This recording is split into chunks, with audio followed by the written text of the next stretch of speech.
Olá, turma, boa noite, como é que estão todos aí? Vou fazer uma apresentação rápida aqui desse nosso encontro de hoje. Os prós, os contras, os porquês.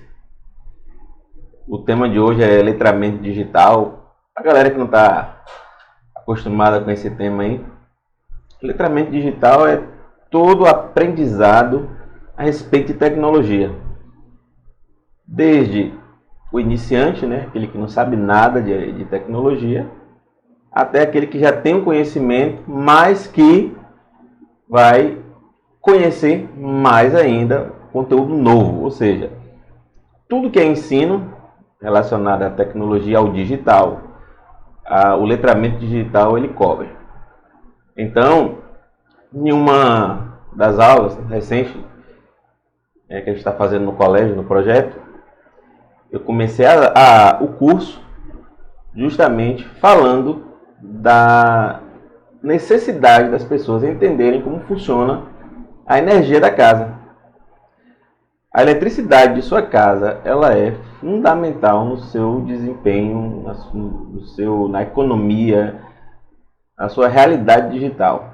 E eu falo casa porque era um curso voltado para pessoas comuns, digamos assim. Aqui a gente está falando com pessoas que têm negócio, que têm comércio, pessoas que trabalham com mídia digital, pessoas que querem fazer palestras e coisas desse tipo. Então, esse conteúdo ele se expande. Por quê? A proteção digital ela evita prejuízos muito grandes. O fato de você estar usando uma tomada com filtro, com controlador de tensão, evita que você tenha uma sobrecarga e você queime uma câmera, por exemplo, que custa 3, 4, 5 mil. Eu tenho uma câmera aqui, minha câmera é simples, custa quase R$1.000. Se por um fato, por um acaso, eu estiver usando essa câmera e queimar por conta de aceleração de energia, eu vou ficar sentido. Imagine quem tem uma câmera de 3, 4, 5, 10, 15 mil, câmeras profissionais. Hoje, a gente viveu um caso aqui muito atípico e que só serve para reforçar aquilo que eu falei naquela aula e que estou falando aqui para vocês, a necessidade de se preocupar com a energia da nossa casa. Aqui mesmo quando oscilou, tenho vários computadores ligados aqui. Quando a energia oscilou, deu o primeiro sinal, corri, desliguei o disjuntor e aguardei estabilizar. Eu já tive prejuízo aqui, vários com computadores. Essa oscilação de energia de queimar a máquina, mesmo tendo os protetores que eu estou indicando aqui, ou seja, filtro de linha, estabilizador e o mais aconselhado, o no break ou modulador de tensão. Você tem noção, a maioria das pessoas não sabe que essa tomada de 3 pinos que a gente usa no dia a dia em casa, ela tem 3 pinos, ela não é à toa. Ela tem 3 pinos porque um polo é positivo, o centro é o aterramento e o outro é o negativo, o neutro. Ela é feita naquela posição por quê? Porque o positivo ela tem que estar sempre do mesmo lado. A gente tem que ligar, o eletricista, no caso, tem que ligar o positivo sempre do lado em que se está indicando o positivo, o neutro do lado onde está lá indicando o neutro e o aterramento no lugar onde tem aterramento. Por exemplo, o fato disso, consumo de energia. O eletricista fez a sua ligação errada, em uma tomada ele botou o positivo na direita, na outra tomada ele botou o positivo na esquerda, na outra tomada ele não botou terra, ou nem fez aterramento. Com certeza a sua conta de energia vai ter um aumento. É pouco, mas tem. Quando você junta o consumo da sua ligação feita de forma incorreta, quando você junta o LED da sua TV que você não desligou, quando você junta o micro-ondas que ficou na tomada lá com a hora, quando você junta o carregador que você não tirou da tomada, quando você junta o seu carregador que está com defeito, quando você junta a lâmpada antiga, aí você tem um aumento na sua conta que pode chegar a mais de 10% simplesmente porque você não tomou cuidado simples. Outra coisa, carregador de celular. Não é feito para estar esquentando, pegando fogo. Se o seu carregador está esquentando muito, tem alguma coisa de errado. É melhor você trocar um carregador do que você tomar um prejuízo, ter um curto-circuito. Ultimamente a gente tem visto muito apartamento, muita casa pegando fogo. Diga-se o CT do Flamengo, lá no Rio de Janeiro, que pegou fogo, que foi uma das maiores tragédias relacionadas nos últimos dias, relacionada a incêndio, a curto-circuito. E foi o quê? Um ar-condicionado. Eu vou dizer que foi o ar-condicionado que estava com defeito, não sei qual foi a causa. Mas, ou uma falha de manutenção, ou uma ligação subdimensionada ou sobredimensionada, ou uma falta de proteção. Enfim, eu creio que foi uma tragédia que poderia ter sido evitada. Da mesma forma acontece na sua casa, acontece no seu trabalho, na sua empresa. As pessoas estão tomando prejuízos porque não conhecem como funciona os equipamentos, como funciona a parte digital, digamos assim. Hoje é simples. Nós temos tomadas aí que a própria tomada, o próprio interruptor, ela já faz esse trabalho.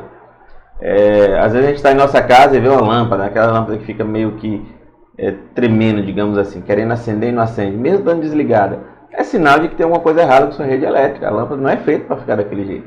Está precisando de uma revisão. Rede elétrica antiga.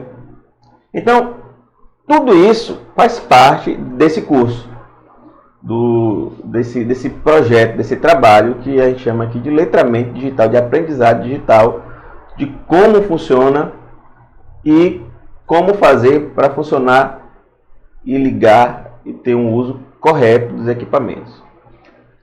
Falando aí, né, que a gente, desde o zero lá, desde a tomada de sua casa, a rede elétrica, aí tem os equipamentos que tem aquele consumo de energia, né, classe A, B, C, D, E. Aí vem a questão do seu desempenho, as máquinas que você vai comprar para seu uso no dia a dia. Às vezes você compra um notebook pelo preço. E você chega em casa, você fica com um notebook que não serve para o que você quer. E aí você pensa que fez uma economia, né? Você pensa que fez um investimento bom, e na verdade você fica com um elefante branco. Por quê? Porque você comprometeu um recurso que você tinha, e agora você não tem dinheiro para comprar um melhor, e está com aquele que não faz sentido. E aí vem uma questão ética, né? Eu vivo muito isso. Eu, particularmente, eu não teria coragem de pegar o notebook que eu comprei, que não é bom, que não é legal, e vender para outra pessoa e omitir essa informação. Dizer, compra que é o melhor notebook do mundo. E eu tendo consciência de que não é. Tem muita gente que faz isso. Tem muita gente que vende equipamento quebrado, que vende... Enfim. Vem a questão ética, vem a questão de caráter. Então, você conhecer o que você precisa, você conhecer o seu trabalho, o que o seu trabalho precisa. Por exemplo, eu gravo um vídeo, então eu preciso de um notebook que tenha uma placa de vídeo, que tenha uma memória, que tenha um processador X, que tenha uma saída Y. É indispensável. E o curso esse encontro sobre letramento digital, esse encontro que a gente está fazendo aqui sobre digital, é justamente para a gente se aprofundar nessas necessidades, nesse conhecimento. Você está, de repente, pensando em montar uma empresa. Vou montar uma empresa. Sim. Qual é a parte de tecnologia que você precisa para montar uma empresa? Você precisa de um computador, precisa ter um caixa, precisa ter uma impressora fiscal ou não fiscal, você precisa acessar a internet. Agora, recentemente, eu estou com um cliente que ele tem um pet shop, e eu faço a consultoria da parte dele, ele tem telefone comum, ele está migrando para um espaço maior, e ele me ligou, dando, o que é que você me diga de telefonia? Eu particularmente abri mão, não trabalho mais com telefonia, mas eu tenho um conhecimento. Eu disse, se eu fosse você, eu trabalharia com telefone IP, com tecnologia IP para telefone. Por quê? Porque o telefone IP, ele faz transferência para o seu celular, você tem uma série de recursos de atendimento, de gravação, que você faz de qualquer número, a qualquer hora. Você, por exemplo, você tem um ramal, você está com 2 lojas. Você pode botar o seu telefone IP em uma loja e um ramal na outra loja. Aí alguém liga para o seu telefone IP na loja A, e aí a sua atendente diz assim, ele está na outra loja. Ou, por exemplo, você nem diz que você está na outra loja. Você quer falar com fulano de tal? Quero. Ela vai transferir para o ramal dele. E da loja que ela está, ela transfere para outra loja, né, para o ramal, que é outra loja, que é em outro bairro, é outra cidade, é outro estado. E aí falei mais algumas vantagens, ele ponderou, e ele estava querendo sair da tecnologia tradicional, telefonia tradicional para IP, para economizar. E essa semana, eu conversando com ele, ele fez um projeto lá que a telefonia IP gerou um investimento maior mensal do que o que ele pagava com a telefonia fixa comum, tradicional, ficou um valor maior. Porém, os recursos que ele teve, foi porque ele foi adicionando recursos, ele ficou extremamente satisfeito. Ou seja, ele estava querendo gastar um valor, investir um valor menor, digamos, eu vou até citar valores aqui. Ele tinha um custo de R$200 com a telefonia fixa dele, ele passou, se eu não me engano, para 328 com a telefonia IP. Mas com uma série de recursos que ele ficou extremamente satisfeito. Principalmente no mundo atual, onde nós temos uma dificuldade muito grande com o funcionário e tivemos uns recursos, né, a telefonia IP fornece um recurso que facilita o atendimento ao cliente, né, abrindo mão de funcionário, digamos assim. Ele reduz o contato do cliente com o funcionário através de um pré-atendimento que, devido à deficiência hoje de secretário, de atendente, com um padrão que ele gostaria que tivesse, para ele foi muito útil. Então, da mesma forma que eu orientei esse rapaz, da mesma forma que lá no curso, eu estive falando para as donas de casa, para as pessoas que estavam lá, a respeito da necessidade de elas tomarem cuidado com o carregador de celular, com os LEDs dos aparelhos, com as tomadas erradas, com a fiação velha, com tomadas antigas, fiação antiga, enfim. Aqui a gente vai aprender também e debater sobre como a tecnologia ela pode melhorar a sua vida, pode gerar uma redução de custos, pode alavancar o seu negócio. E a gente vai falar aqui do marketing digital, a gente vai falar aqui do Instagram, a gente vai falar do WhatsApp, a gente vai falar do chatbot, a gente vai falar de tudo isso. E você vai apresentar dificuldades que você tem no seu negócio e a gente vai averiguar, verificar, pesquisar tecnologias que podem facilitar a sua vida. Eu estava falando aqui hoje com o seu Júlio. O seu Júlio é parceiro nosso aqui da JPL, ele tem uma empresa de distribuição de produtos de limpeza. E nós estava falando com a Ione também, que estava aqui com a gente. E ela trabalha numa instituição de ensino e agora ela está desenvolvendo um projeto dela aqui no ramo de beleza, mais propriamente de cabelos, né? E a gente estava comentando, eu comentei com ela em um determinado momento, comentei com o seu Júlio em outro determinado momento, comentei com uma outra pessoa, outro cliente que eu tenho aqui, barbeiro, né, que tem uma barbearia, a respeito de como a gente está chegando mais cedo no trabalho, ultimamente, nos últimos meses. A gente tem trabalhado mais, cansado o dobro, e quando a gente vai averiguar no final da semana, no final do mês, ou no final do dia mesmo, a gente não produziu de forma satisfatória. E estávamos nos perguntando o que é que está acontecendo. E eu estou aqui para dar uma dica: tecnologia. A gente precisa botar tecnologia para trabalhar pela gente. A gente precisa usar as ferramentas tecnológicas para trabalhar pela gente, porque o volume de trabalho cada dia vai ser maior. A gente não tem ainda como gerar clone, mas a gente tem como usar recursos que vão facilitar a nossa vida. Durante muito tempo, alguns anos atrás, eu fiquei muito preocupado com o avanço da tecnologia na substituição de mão de obras. Eu percebi que a tecnologia estava avançando, estavam criando robôs, equipamentos, tudo de forma autônoma, e eu entendi que isso ia gerar muito desemprego. Eu fiquei muito preocupado e critiquei muito isso. Eu participo, inclusive, de um grupo de pessoas da associação, da FEBRAS, uma associação de pessoas que trabalham com tecnologia e segurança eletrônica, uma federação nacional. Eu trabalho com TI, eu trabalho em segurança eletrônica, eu sou associado dessa federação, é nacional. E ela tem alguns membros internacionais, ela tem Portugal, se eu não me engano, tem Enfim, tem uns 4 países aí que tem membros que fazem parte dessa associação, dessa federação. E recentemente a gente estava discutindo a respeito das políticas e dos fatos que estão ocorrendo nesse sentido. Por exemplo, eles estavam preocupados que as grandes empresas, as grandes fabricantes, elas estavam vendendo diretamente ao consumidor final.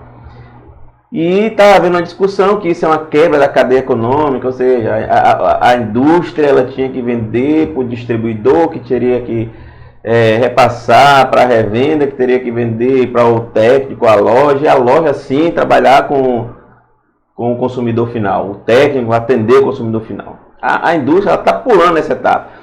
E estavam se debatendo o que se poderia ser feito para evitar isso. E eu falei, não, por mais que seja feito coisas, e aí tinha um corpo jurídico falando de lei, tinha empresários falando de opções, por mais que se debata, isso é um caminho sem volta.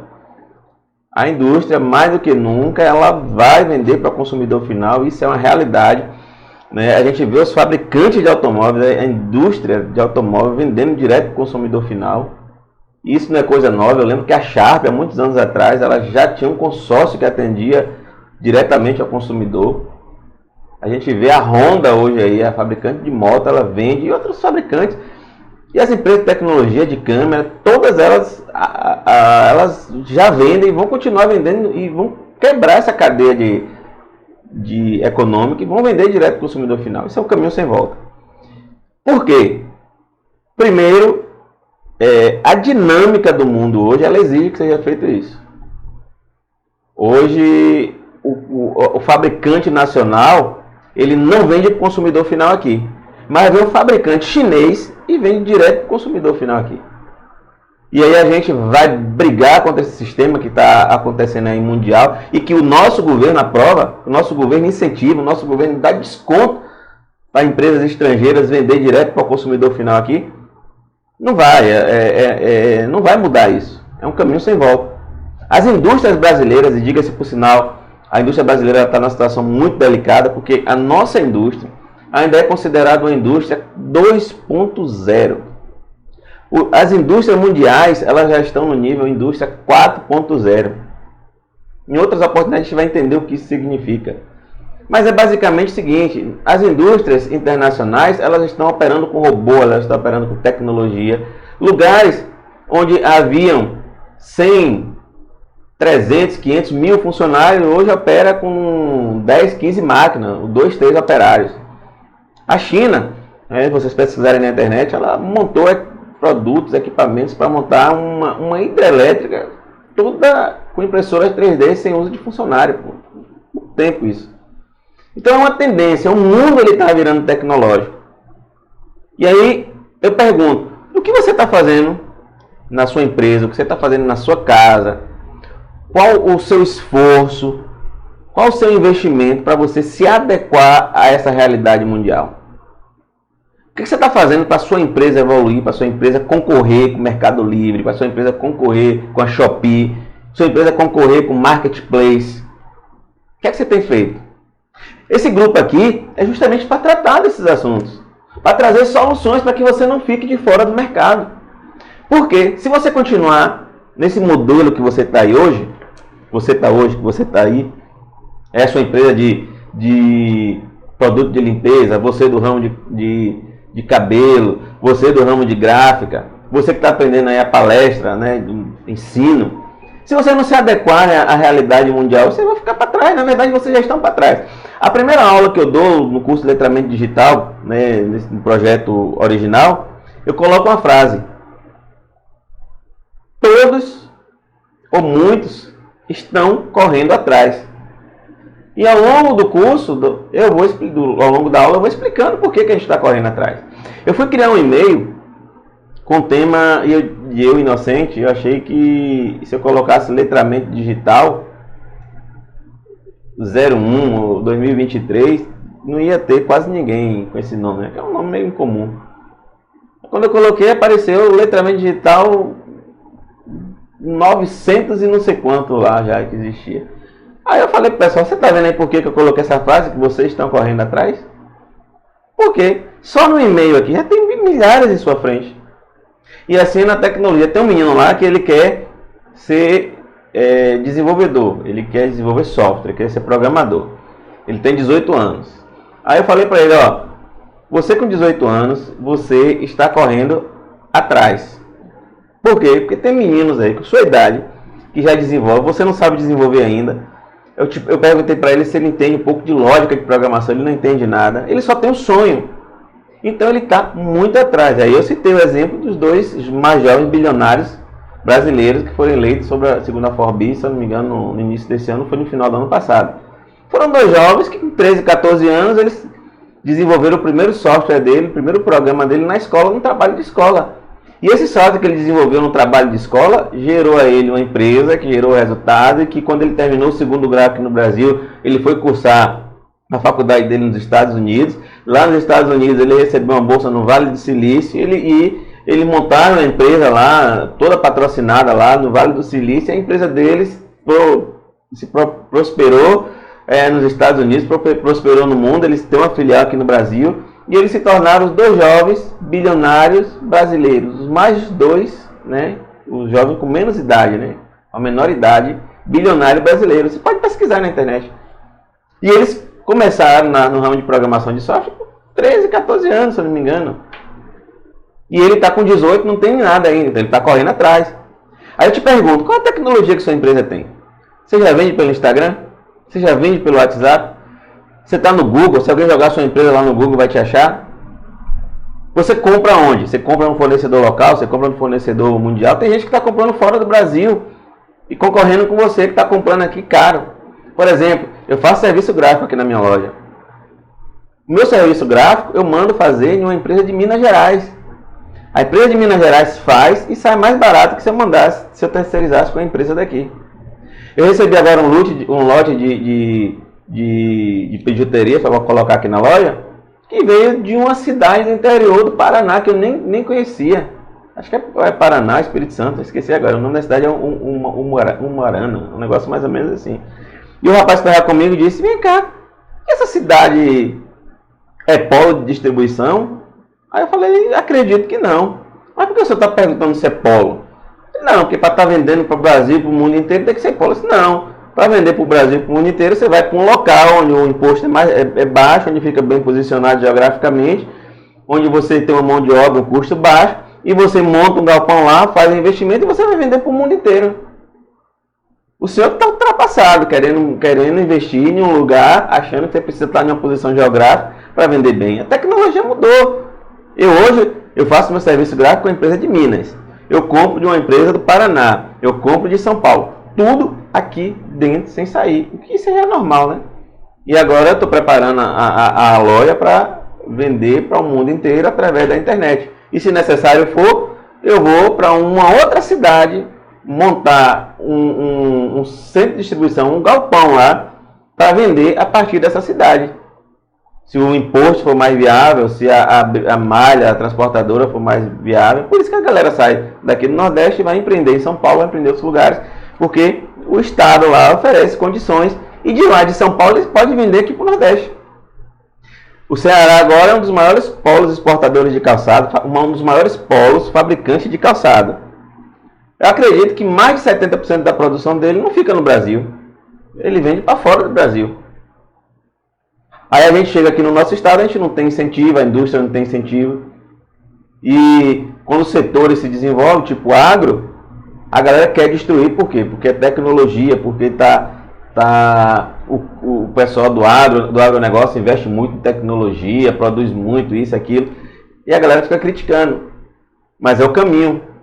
Eu cheguei agora no interior e vi máquina lá fazendo um trabalho que antes eram 100 homens que fazia, um primo meu que é empreiteiro, ele está fazendo um trabalho de 30, 40, 50 anos com uma máquina, duas máquinas. E aquilo que me assustava, porque eu achava que ia gerar desemprego, eu vi lá que foi a saída. Por quê? Porque o resto da colheita, que precisava de mão de obra para colher, ou seja, tirando a parte que está automatizada com trator, com caminhão, com tudo lá, né, altamente industrializado, avançado, tem uma parte que precisa de mão de obra. A parte que precisa de mão de obra, ele não estava encontrando mão de obra para trabalhar. Então, essa parte de tecnologia que a gente está tratando aqui é justamente para fazer com que você não fique para trás, para fazer com que você não quebre, para fazer com que você não feche as portas. Tá vindo aí o Drex. Você sabe o que é Drex? Drex é o real digital. Você já sabe como é que ele vai funcionar? Ele já está em teste. Para o ano ele é uma realidade. Veio o Pix. Você já sabe todas as funcionalidades do Pix? Aí agora nós temos as contas digitais, né? Os bancos digitais. Você sabe qual é a diferença de um banco digital para um banco físico? Qual é o cartão de crédito que tem a melhor taxa? Tudo isso a gente precisa se atualizar. Aqui a gente tem um fenômeno, né, que são os mercados, supermercados. Existem os atacarejos, né, que são os mercados que trabalham com atacado e com varejo, que eles estão dominando aqui. E é uma realidade brasileira. E aí você vai lutar contra, acabar com os atacarejos, porque você tem um mercado pequeno? Não, você vai se adequar. Já existe um movimento de adequação, que eram os pequenos, que agora também já estão grandes, onde eles se unem para comprar, né, vários mercados pequenos, eles se unem para fazer compras em grande volume para conseguir preço para concorrer com esses atacarejos. Esses que eram pequenos, que começaram, já estão grandes. Porém, ainda existe espaço para outros pequenos formarem grupos. Por quê? Porque se eles não formarem, vão quebrar. É uma realidade. Outra coisa, vender pela internet. Se você não se adequarem a usar a internet para vender, para comercializar, vocês vão quebrar. As escolas hoje, eu trabalho na escola. O ensino à distância ele é uma realidade. Hoje em dia, todas as faculdades ela tem pós-graduação à distância, ela tem mestrado, ela tem os cursos de graduação, tem N ensinos à distância. Os sistemas S, né? Senai, Senac, Senar, eles têm ensinos à distância. Quantos cursos estão fechando por falta de aluno? E aí você pergunta, onde estão os alunos? Os alunos estão fazendo faculdade, curso, técnico, tecnológico, graduação, tudo à distância. Eu sou exemplo disso. Hoje eu faço uma faculdade à distância. Ione está aqui também, faz uma faculdade à distância. E as faculdades presenciais estão lá, quebrando cabeça atrás de aluno, tentando entender por que a procura é baixa. E tem meio mundo de gente aí querendo mudar isso. Ah, vamos voltar. Não vai, o ensino não vai voltar. A tendência é que o ensino médio passe não na sua totalidade, porque é obrigatório, mas passe a incorporar, como já incorporou de fato durante a pandemia, ensino online, salas de multimídia, telegrupos, engloba a tecnologia. Aí tem dois detalhes. Primeiro, muitos pais durante a pandemia não souberam dar uma ajuda ao filho, porque não tinha noção do que era tecnologia, não tinha noção de como usar um celular. E aí o que é pior, às vezes o cara é empresário, às vezes o cara é professor e não sabe usar um celular, não sabe usar uma câmera, não sabe usar um microfone, não sabe usar uma rede social, não sabe nem o que é o Classroom, não sabe nem o que é o Google, não sabe nem o que é o Drive, nuvem. E vocês sabem que a nuvem, sabem trabalhar na nuvem, vocês já estão usando a nuvem na sua empresa? Vocês estão usando a nuvem no seu sistema de segurança? Se o cara entrar na sua loja e roubar a câmera, vai pegar seu DVR e botar debaixo do braço. E aí? Você perdeu o investimento, perdeu a imagem, perdeu tudo? Ou você vai ter essas imagens armazenadas na nuvem? Pelo menos de uma câmera. É o planejamento. Planejamento digital. Então, todos nós que estamos aqui hoje, nessa aula, né, nessa reunião inicial, a gente precisa sair daqui hoje com uma ideia, né, ou com uma meta, um objetivo da gente digitalizar a nossa vida. A gente aprendeu o básico da tecnologia que vem facilitar a nossa vida, que vem facilitar a nossa empresa, que vem fazer com que a gente não continue correndo atrás. Porque correndo atrás todos nós aqui já estamos. Existe N empresas na nossa frente. Vou lhe dar um exemplo. Vou dar uma ideia, para você ter uma ideia. O Brasil hoje, até 2025, ele vai precisar de mais de 800 mil profissionais de tecnologia. Se você juntar as faculdades que vão formar os profissionais até 2025, elas vão formar elas vão formar cerca de 50 mil profissionais de tecnologia. Gravou o número? Até 2025, o Brasil vai precisar de aproximadamente 800 mil profissionais de tecnologia e as faculdades vão entregar aproximadamente 50 mil. Nós estamos com déficit de profissionais de tecnologia de aproximadamente 750 mil até 2025. Sabe o que isso significa? Isso significa que o Brasil, a sua empresa, não vai crescer na velocidade que ele poderia crescer. E os países desenvolvidos, eles vão dominar a gente, vão dominar setores. Os países que já vendem hoje, né, as empresas que já vendem hoje, através da internet, usa tecnologia, elas vão crescer mais ainda e a gente vai ficar subdesenvolvido nesse tema, nesse quesito. E isso é muito sério. Por quê? Porque o mundo é tecnológico. O real agora é digital, né? Falando em letramento digital, falando em digital, o real é digital, o Pix é digital, a mídia é digital, a foto hoje ela é digital, né? Mais impressa. Tudo é digital. E você? Ainda é analógico? Você ainda é analógico? Ainda está pensando de forma analógica? Os tribunais de justiça hoje, eles praticamente não usam mais papel. Eu estava vendo em Brasília, né, que os despachos de Brasília, que eu não lembro qual era o repórter que estava falando, que ele dizendo que quando ele trabalhava em Brasília, ele encontrava milhares de profissionais carregando carrinho com tonelada de papel, e hoje ele anda lá e não vê mais ninguém carregando papel, é tudo digital, os processos são digitais, os arquivos, o arquivamento é digital.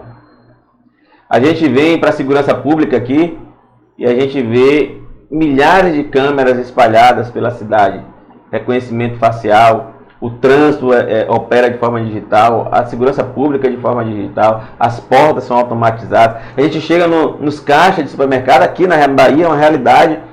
Já tem os supermercados que tem os caixas de autoatendimento, ou seja, você vai no mercado, você faz a sua compra, você paga, passa no caixa, paga, embala e não tem contato com o operador de caixa, com nada, você mesmo faz todas as suas operações. A gente chega hoje nos condomínios, a portaria é digital, você digita o número lá, você fala com a central de atendimento, o cara interfona, abre a porta, você entra, sai e não tem contato físico com ninguém. Nos Estados Unidos agora a gente já tem o Uber, né, fazendo propaganda aqui, o carro por aplicativo que já não precisa mais de motorista, ele já se desloca sozinho, já é uma realidade. No sul, né, no Mato Grosso, naquela região lá do Brasil onde tem uma produção agrícola muito desenvolvida, recentemente eu vi tratores que são operados de dentro de um escritório, ele automaticamente já através de GPS, ele vai lá, colhe, ele mapeia, ele mede, ele faz, e não tem um operador dentro do trator, o trator está sozinho. Há alguns anos atrás, eu vi uma mina da Vale, né, a Vale do Rio Doce, onde as caçambas, elas operam sem motorista. Isso é uma realidade. As cidades inteligentes, elas estão aí. Salvador é a 9ª cidade do Brasil hoje em termos de inteligência. E você, baiano, está fazendo o quê? Vai se adequar a isso? O número de ciclovias em Salvador é gigante, as calçadas para deficientes estão crescendo cada dia mais, os carros por aplicativo, entrega por aplicativo, a prefeitura, através de documentação, cartão, tudo online. O governo federal mesmo tem cerca de 4.000, se eu não me engano, 4.700 serviços que são feitos pelo site Meu Gov, que antigamente precisava que você fosse a um órgão do governo para poder realizar o serviço. Hoje você realiza tudo pela internet. As faturas de cartão de crédito, elas não chegam mais de papel, é tudo online, o papel está se extinguindo. Os carros, eles são elétricos, você não precisa mais ir no posto, se você tiver uma fonte de energia, energia solar, uma placa de energia solar que você consiga gerar energia, você já gera a própria energia do seu carro. Os prédios aqui em Salvador, desde 2021, os edifícios, eles obrigatoriamente eles precisam de vaga, eles precisam de carregadores de carro elétrico nas vagas de garagem. Tudo isso é uma realidade aqui. A nossa cidade ela está evoluindo. Os campos profissionais, eles estão mudando. Por exemplo, caixa de supermercado é uma profissão que está em declínio. Contabilidade é uma profissão em declínio. Portaria é uma profissão em declínio. Cobrador de ônibus é uma profissão em declínio. A própria segurança pública, os policiais, eles têm que se adequar à realidade hoje de reconhecimento facial, de operação de câmera, carro automático, GPS. Tudo isso é caminho para a tecnologia, ensino à distância, home office. A gente chega aqui, eu saio daqui, a gente vai na orla ali, usa um cartão, tira uma bicicleta de forma online, anda de bicicleta, depois coloca a bicicleta lá, liga o GPS, você chega em qualquer lugar. Eu viajei aqui, a gente chegou em uma cidade aqui, a gente viajou para outro estado aí, nunca tinha ido em outro estado, a gente aluga um carro e eu rodei 400 km para um lado, mais 200 para o outro, rodei a cidade toda, sem nunca ter ido na cidade, só no GPS, pegando as dicas dos melhores lugares, pegando as dicas dos melhores passeios, tudo online, pagamento online, compras online. A gente, sem perceber, a gente gera emprego na China, a gente gera emprego nos Estados Unidos, a gente gera emprego na Europa através de compra de produtos lá desses países, e aqui no nosso país a gente não compra, a gente não gera resultado. Então de hoje em diante, quando você for comprar, ainda que você compre em um site desses aí de Mercado Livre, seja lá o que for, valorize.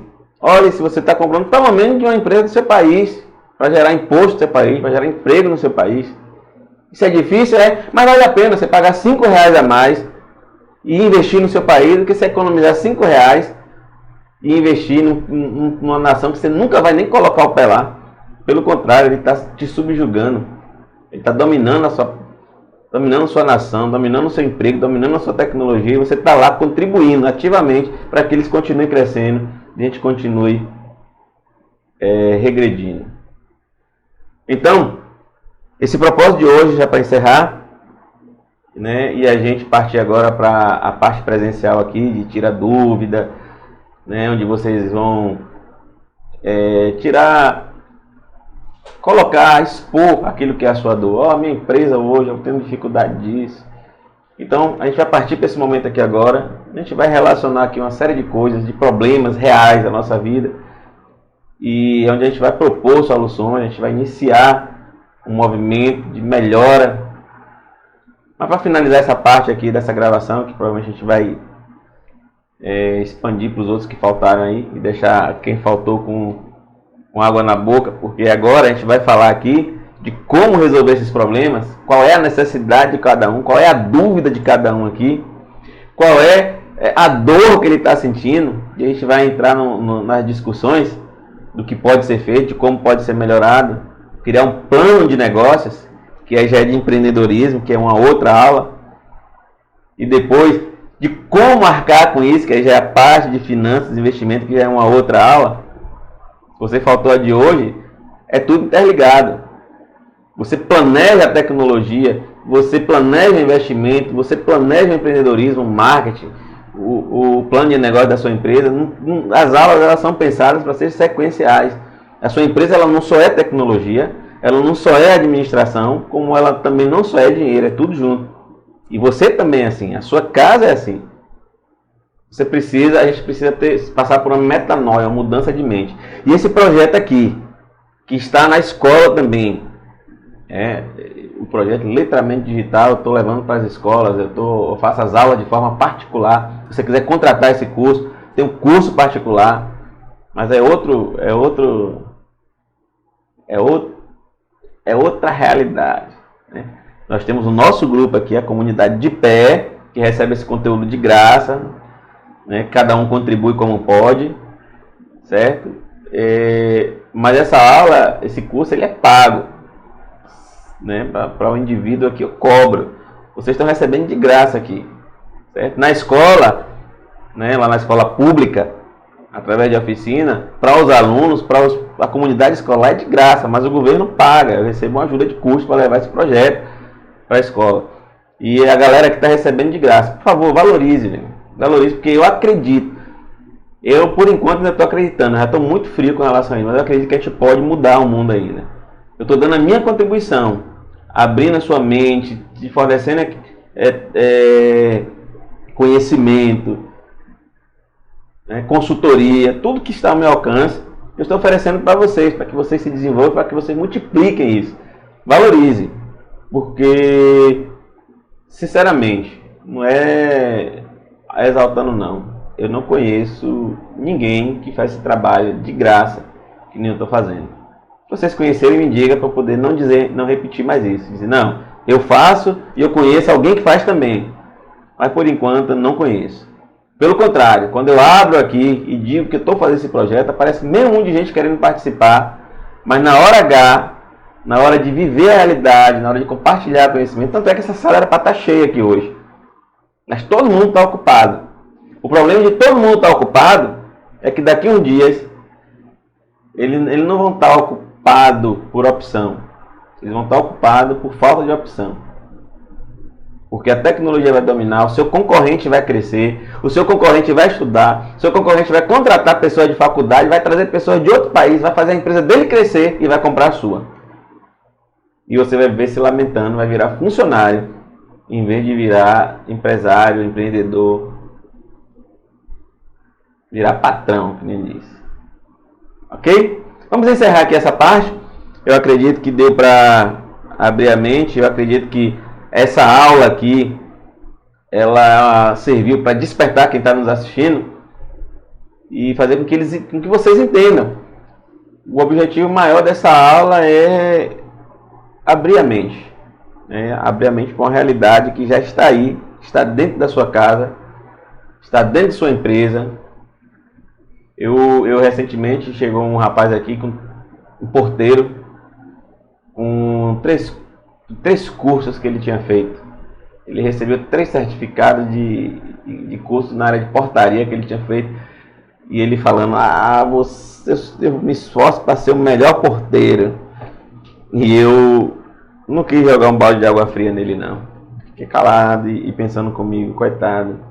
Ele mal sabe que todos esses diplomas vão ser substituídos por uma câmera, por um teclado, por um portão automatizado e por uma central de atendimento.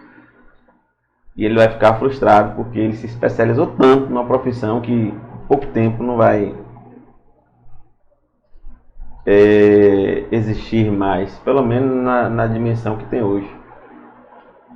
Mas não é só a portaria, é o cobrador de ônibus, é o caixa de supermercado, é o gari, né? O cidadão que varre a rua. Hoje a gente tem máquina hoje que varre a rua rapidíssimo.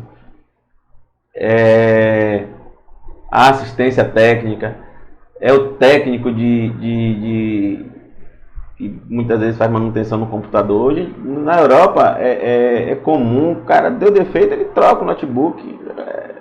A população tem uma condição maior que não vale a pena consertar. E o técnico, hoje o técnico lá, ele ganha dinheiro porque justamente normalmente o cara que vai de fora para lá e vira um técnico lá para consertar o computador das pessoas que estão de fora lá também. Não porque o morador europeu, o alemão, o português, né, que vive no país de origem dele, ele precisa de técnico para estar assistindo, para estar consertando os equipamentos dele. Normalmente o técnico que vai lá ganhar dinheiro, ele conserta o computador de outro brasileiro que está lá, ele conserta o computador do angolano que está lá, ele conserta o computador do argentino que está lá, que não está ganhando ainda, que não é originário, que não está, enfim, que está lá prestando serviços de um nível inferior, porque as vagas principais estão ocupadas pelos nativos, né? Aqui no Brasil que é o contrário, né? Aqui no Brasil eles pegam as melhores vagas e dão para os estrangeiros, e o brasileiro fica com as piores. Nos países na Europa, na América, na Ásia, as melhores vagas são para os filhos dele, né? Filho do país. O estrangeiro que vai para lá, ele ocupa as vagas de segunda e terceira categoria, né? E ficam satisfeitos, né? Aqui não. Aqui as melhores vagas elas são passadas para os americanos, para os europeus, enfim. Mas por que será isso? né? Talvez seja porque o brasileiro ele não entendeu que ele precisa ser um bom profissional.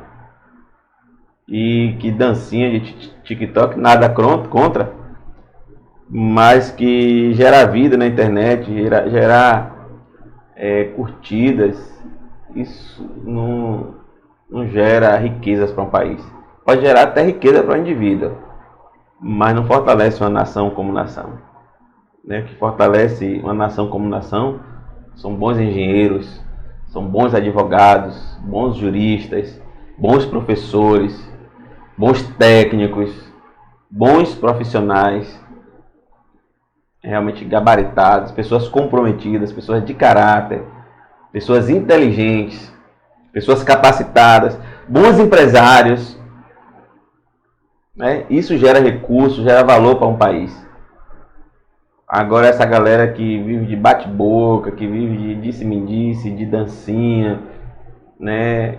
Isso não agrega valor, não agrega riqueza a um país. Como eu falei, isso pode até agregar riqueza a um indivíduo. E quando o indivíduo está rico, e a gente vê muito isso aí, que ele se chateia com uma coisa, ele pega a riqueza dele e vai morar em outro país. Quantos brasileiros estão morando nos Estados Unidos? Quantos brasileiros estão morando na Europa? Quantos brasileiros estão morando em diversos países do mundo aí? Ele ganhou dinheiro aqui como indivíduo, não gostou do que estava acontecendo no Brasil, ele simplesmente pegou o dinheiro dele e foi morar fora do Brasil. E nós, que não temos valores agregados à nossa vida, continuamos aqui sofrendo. Vamos mudar essa realidade. É para isso que nós estamos aqui. Abraço, boa noite para os que estão online aí. E vou dizer bem-vindos aos que estão presentes. Eu vou estar encerrando aqui essa transmissão.